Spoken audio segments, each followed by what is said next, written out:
The Dateable podcast is an insider's look into modern dating that the Huffington Post calls one of the top 10 podcasts about love and sex. I'm your host, Yue Xu, former dating coach turned dating sociologist. You'll also hear from my co-host, Julie Krafchick. On each episode, we'll talk to real daters about everything, from sex parties to sex droughts, date fails to diaper fetishes, and first moves to first loves. We are excited you've joined us for an older episode. While our earlier seasons were all about dating in San Francisco, we quickly realized all the themes and learnings are universal for all daters. So we shifted to covering dating from all around the world as the seasons progress. The fun part is, things happen first in San Francisco, the tech epicenter and counterculture capital of the world. We love for you to keep tuning in to our older episodes, but there is no set order to listen in, so feel free to jump to more recent seasons or relevant episodes for you. Enjoy the show. As you know, I recently left my corporate job and I've been in total recovery mode, all about self-care. One of my new routines is the nighttime shower before bed. There's just something about washing away the day and that reflection that's been super helpful for me. I've been using one of our partners, Osea's Mega Moisture Duo. This combo body oil and body lotion are so freaking incredible. It literally feels like I'm at a spa. I realized that the secret is seaweed and other skin level ingredients that are normally reserved for face products. And that's why I was so excited when Osea became one of our partners. And, you know, we're so grateful for partners like this because one, they keep the show going, but they're also super good for all of our listeners and for our own well-being. So if you want to have that nighttime bliss like I am doing, you can get 10% off your first order site-wide with code DATEABLE at oseamalibu.com. You'll get free samples with every order and free shipping on orders over $60. So head to oseamalibu.com and use the code DATEABLE for 10% off. Let us know which products you end up going with. Share them in social. Super excited to see what you end up choosing. I was so excited to get my shipment from Last Bottle Wines in the mail the other day, full of incredible red wines, all from Napa Valley. I love wine tasting, so having this to my door couldn't be happier. Also, couldn't be more excited that today's episode is brought to you by Last Bottle Wines. If you don't know already, they're a Napa-based online wine shop with a twist. They offer just one handpicked wine per day until it sells out, and they're always at incredible prices. We're talking 30 to 70% off retail. And the best part is that there's no subscriptions, no fees, and no minimum purchase. And I could not be more excited to bring this offer right now because they're having a marathon sale, which is coming up March 28th and 29th. Even better, we're offering Dateable listeners 10% off your first order with code DATEABLE. So if you are a wine lover like me, this is a great time to join. And did I mention that shipping is 100% free? So what are you waiting for? Mark your calendar for March 28th and 29th, or get on it earlier if you want. You can sign up at lastbottlewines.com and use code DATEABLE and find out why Last Bottle is the most fun way to discover and buy amazing wine. The Dateable podcast is hosted by Yue, that's me, and my co-host Michael Vargas. Michael's a dating coach who holds a master's in clinical psychology. And I, a former dating coach in New York, am now an active dater in San Francisco. This episode of Dateable is brought to you by 500 Brunches. 500 Brunches connects like-minded people with similar interests to meet in real life over brunch. You answer a quick questionnaire about your interests and how you spend your time, and then they'll match you in small groups of 6 to 8 at a brunch spot in San Francisco. Get a free entry into a brunch now by signing up at 500brunches.com and using the code DATEABLE. Hey everyone, welcome to another episode of Dateable, a show that opens up a candid conversation about dating in San Francisco. On each episode, we dissect a dating story, and today we have MIkka. Hi, MIkka. Hi. And she's super sexy right now. She's like channeling sex. That's great. When your name is MIkka, you just channel sex. So MIkka, what's your story? I'd like to start off by saying that I live in San Francisco and I absolutely love dating in San Francisco. I'm on 24 dating apps, been dating online 24. dating. Yeah, I counted. Wow. But lately, I kind of go through all these phases in my dating life. And lately I'm really into dating outside of San Francisco. Like in Marin? You think, but lately my new city is Portland. So I love Portland. So not like a drive away. We're talking about a flight away. That's right. Yeah.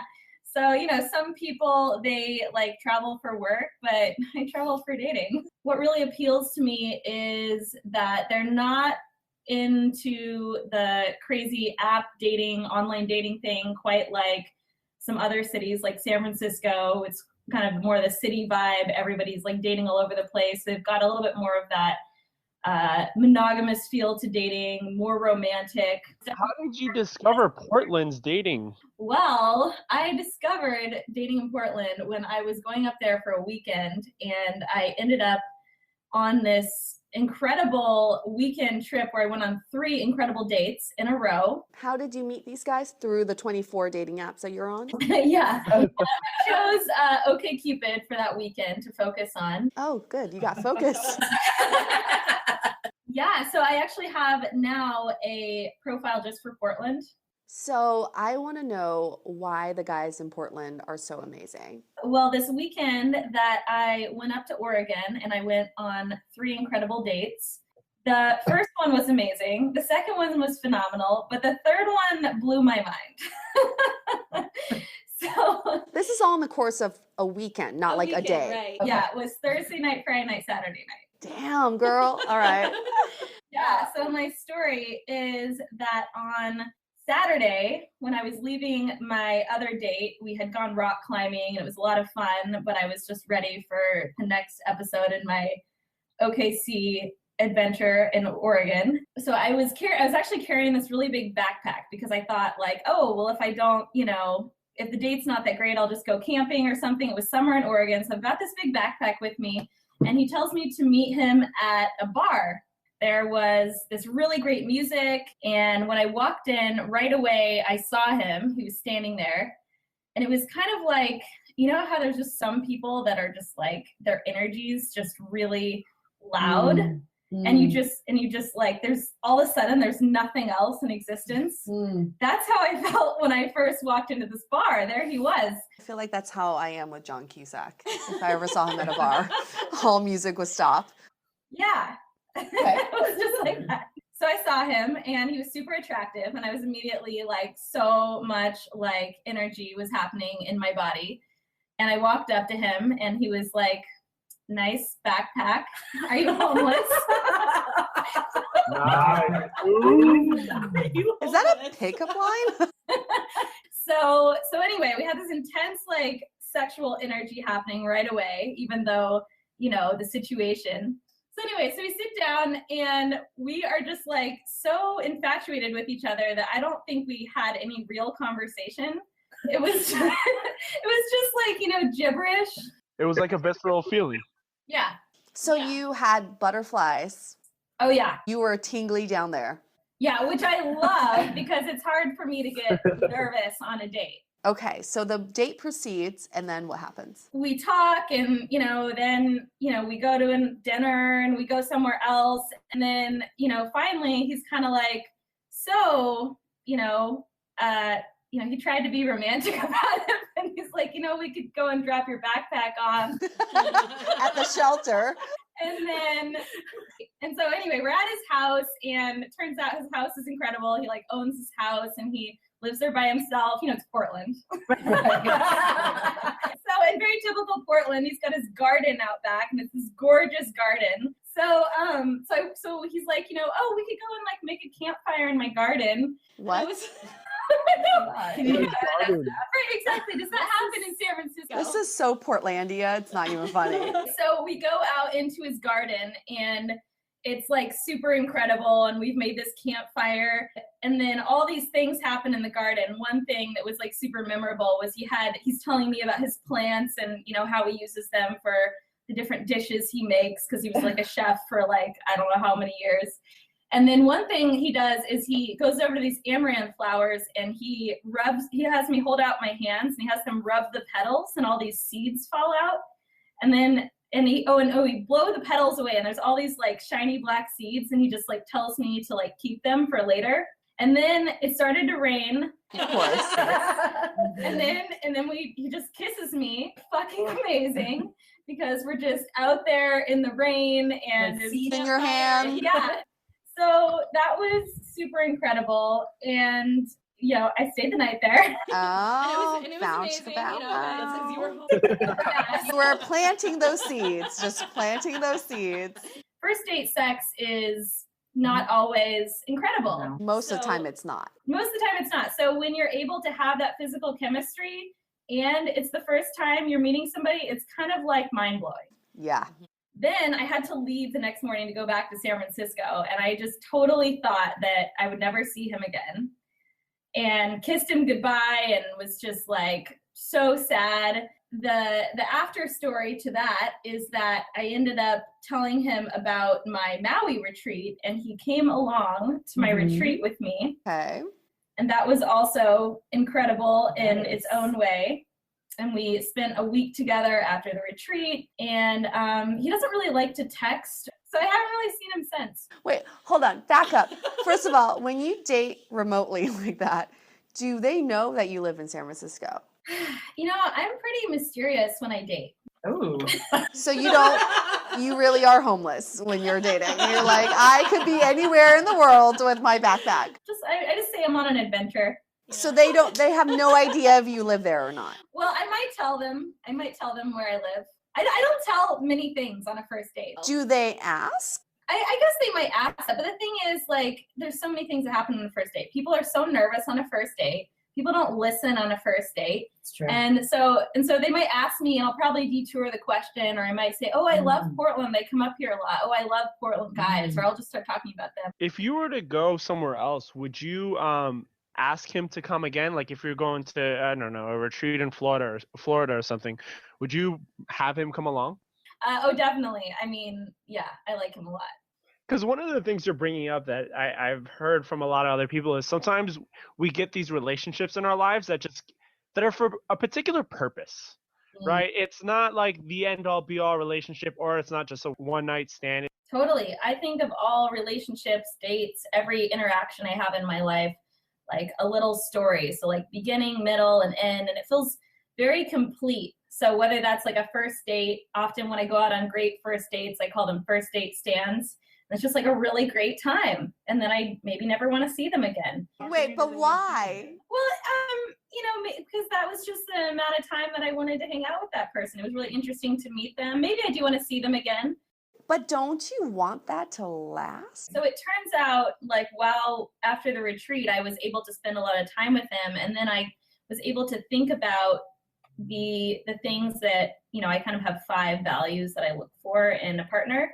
And he actually didn't fulfill those. There's a couple of them. So I was like, oh man, this is such a bummer. What are the 5? I want to hear them. So I look for a communication style that works well with me. I look for someone I'm really attracted to, someone that's very physically active, because that's a big part of my lifestyle. Someone that I have great polarity with. I'm like very feminine, and I mesh well with more masculine types and having that polarity match. And then the last thing is somebody who's ready to start a family. So what was he missing? So he is not ready or interested in starting a family or supporting beyond himself. When you date outside of your city, what are your intentions? Well, my intentions when I go on dates are to have a great date. That's my intention. But what if that person's looking for something more? Do you feel like that's sort of misleading? Well, I'm looking for something more. But none of these people have fulfilled that yet. Well, I've had boyfriends before.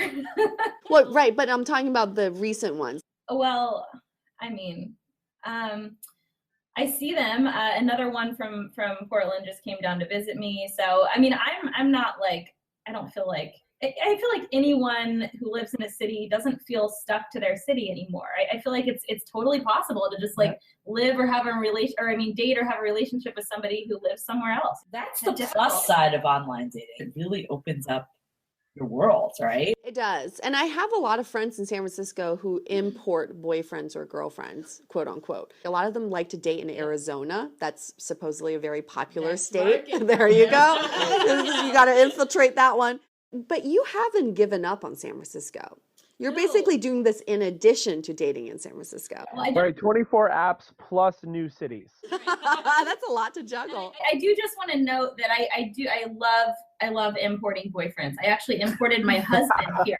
So I already did that with Your husband, Yeah, I mean I'm your ex-husband. Yes, my ex-husband. Yeah. So anyway, I'm a big fan of that, but I do love dating here. I mean, I'm here. I mean, I feel like dating is, for a lot of people here, especially me, integrated into my life. It's like everything I do, I bring a date. I almost brought a date with me here.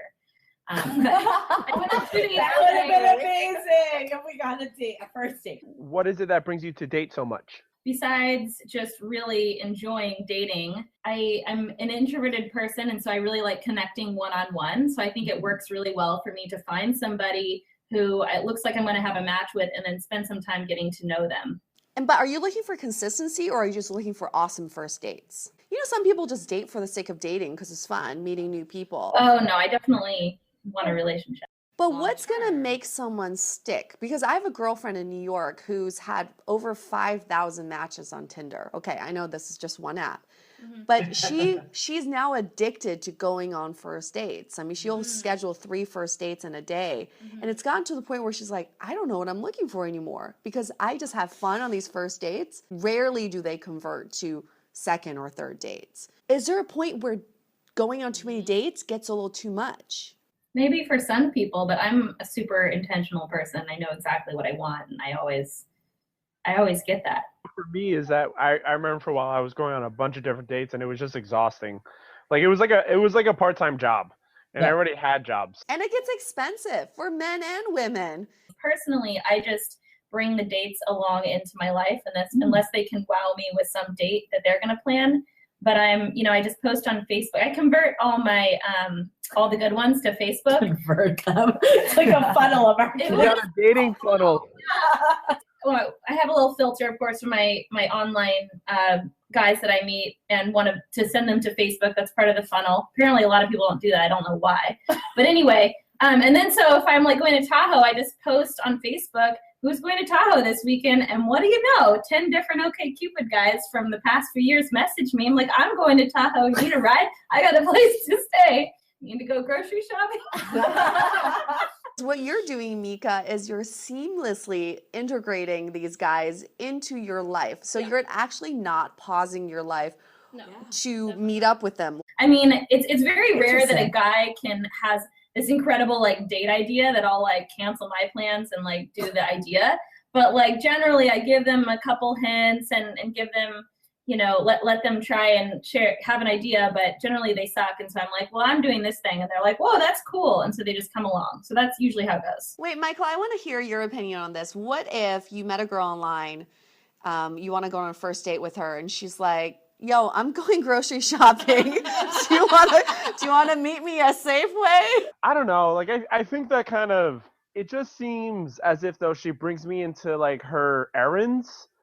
That definitely doesn't sound exciting at all. Yeah, well, you haven't been grocery shopping with me. Oh, yeah. I think it's just more like merging, not really like I'm doing this thing, but it's like, hey, we both like to go rock climbing. Let's just decide to go together on Friday morning. And so, but that could be, anyone. They could have a variety of different interests, but you just find kind of commonalities. I was talking to this guy in OkCupid the other day about this, about how it's just, these are the things that I like to do. And he's like, oh, look, we both like running. How about we do a running date? And I was like, okay, but we have to start running and end the date running. So we're just going to be running the whole time. That is like a great dating show where you like, you meet, your first date is running, and then you have the option to go off course. What have I learned from MIkka's stories? Apparently I need to go visit Portland. I've never been. 2, I think it's I think sometimes it's not so much about getting sick of dating in San Francisco, which a lot of people are just a little bit bitter about. Mm-hmm. It's once you feel like you're stuck at a certain place, you're not happy, you should just go venture out and come back feeling refreshed. Totally. It's not even about finding new people in Portland, let's say. It's about just having a fresh perspective once you come back to the city. If you ever feel like, oh, I'm so sick of dating in San Francisco, it's not San Francisco, the city, it's your mindset. Go refresh yourself, come back rejuvenated. And I also have a business plan or a business idea now where we just take a bus, just like up the coast. We just date up the coast. And people will drop off along the way when they find someone. In their backpack. They all have With to their bring backpacks. And we'll all be on 24 dating apps. Go. Can you name all 24 apps right now? Go. I'm going to count. OkCupid, Tinder, Hinge, Bumble, Clover. Clover. Does that sound good? Salad match. Tin Dog. Coffee Meets Bagel. Okay. Plenty of Fish, but I haven't opened that in a few years. Whim, Be Linked, Spooner, Wildfire, Happen. Those are all the ones on my phone right here. That's 14. I have a long list of them, but those are the ones you prefer. What's salad toss? Salad match. So if you're like me and you eat salad every single day, it matches you with other people that eat the kind of salad that you eat. Wow. Yeah, it's really incredible. Also, Raven.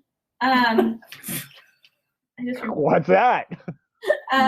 You're teaching me so much tonight. I haven't opened that one in a while. Oh, it's another location one. What was the one that you went to the launch of? Yeah, I went to a launch party last night for a new app called String. So you might want to download that one. String. Okay. Yeah. Do they say good things about it? Well, it's more like, they were saying it's more like eHarmony, but in an app form. So there's a lot of questions. So it's really about someone's profile before you see their full pictures. Let's go on our question of the day, Michael. So the question goes, a guy whom I thought was interested in me started to tell me about women he took home from bars and slept with. These women sound like unsavory bar sluts. My attitude has changed towards him and makes me think of him as less of a potential and more like he have an STD. Why do guys do this? Obviously, he'll never know what is going on in people's heads, but why would you ever tell a woman these kinds of stories, especially on a first date? Any guy who feels insecure enough to talk about his previous conquests on a first date is not a good potential suitor. I think that just says it all. I think he might be testing her. He might be testing her and seeing, you know what? I'm going to throw her a little bit of a curveball, and I want to see how she responds to this moment and see if she squirms or if she can actually stand her ground. But what's the test? What would make her pass the test? Does she handle that conversation, or does she just flip out? How would you react in that situation, Mika? Oh, I'd say, how was it? Mika knows. See, Mika's then engaging in it a little bit more, and because she said that, now it brings down the walls of all right, this chick is cool. So I just get really interested, especially on first dates with these new people. And so if somebody, on a first date, if that's really what they want to share and talk about is these other girls they slept with, I would say, oh, that's really interesting. Is that something you're really into? You like taking home girls at bars? What do you like about that? Is there something about the sex? Is it different when you're drunk? In all your dating, have you encountered that before? No, I generally date guys that don't drink very much or go to bars. I usually like to date very introverted guys. So for what I've had for women do to me is talk about their ex-boyfriend. Yeah, y'all know that one, right? But what do they say specifically? I want to know. It depends. They say things like, oh my God, this guy was such a jerk. Yeah. It's so interesting to hear a woman talk about this guy that she was with, and she talks so angrily about him. And as I hear it, I'm thinking, you're not over him. I totally disagree. All right, I want to hear. I talk about exes. I talk about other guys I date. I talk about my life. I'm just somebody that really believes in sharing what's important to you and what's relevant and what's real and what's on your mind.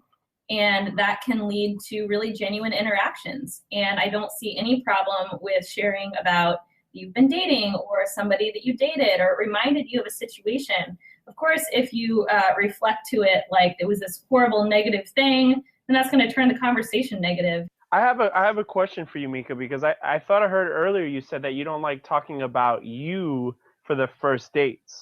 Well, I usually get them talking about their exes. Oh, okay. You pull it out of them. You instigate that. Sometimes. I mean, in general, I am more interested in other people. I don't want to share a lot about myself until I feel safe to do so. Back to your point, Michael, I think it's all in the context of how you share your previous experiences with your ex, right? If someone's very negative about reminiscing about their ex, they're obviously not over the ex, and two, they have issues that they need to get over. But if someone's just reflecting on a cool moment that they shared with an ex, or like they went on this amazing trip and their ex happened to be the person they went on the trip with, I don't think that's terrible. I agree with that one. Yeah, I mean, there are times where they talk about, oh, and then they just mention, oh, it was just this person I was dating, and keep moving on versus harboring on how the ex would burn the toast every morning for breakfast, and it just made the whole apartment smell bad. And I couldn't stand the ex because they also left the socks all over the counter, and I don't know why socks were on the counter. You lost connection right there, like way back. So the whole point is like having connection. So the second the person is talking about a story and the other person isn't engaged, there is no more connection. Yeah, when people are in their own world and as if though you're not really there.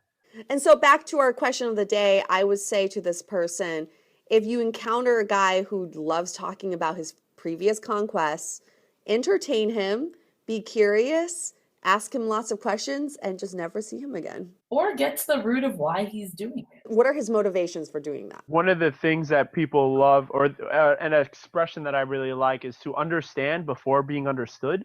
So really to try to understand someone and why they're doing it before like trying to figure out like, oh, you know, let me try to place a motive on this person versus discovering what the motive actually is. That's a very good point. All right, Michael, do you want to wrap this up? Hey guys, don't forget to submit your stories, and remember, you can always be anonymous. We will always protect the innocent. And UA, I think you got a couple words for us? Oh yeah, stay dateable. The most efficient way to meet new people is a combination of online and offline. 500 Brunches has your offline covered. Connect over brunch with new friends. Come alone or bring a buddy. There is always a table full of friendly faces, mimosas, and eggs Benedict. Sign up at 500brunches.com and use the code DATEABLE for a free entry. To connect with us, visit dateablepodcast.com.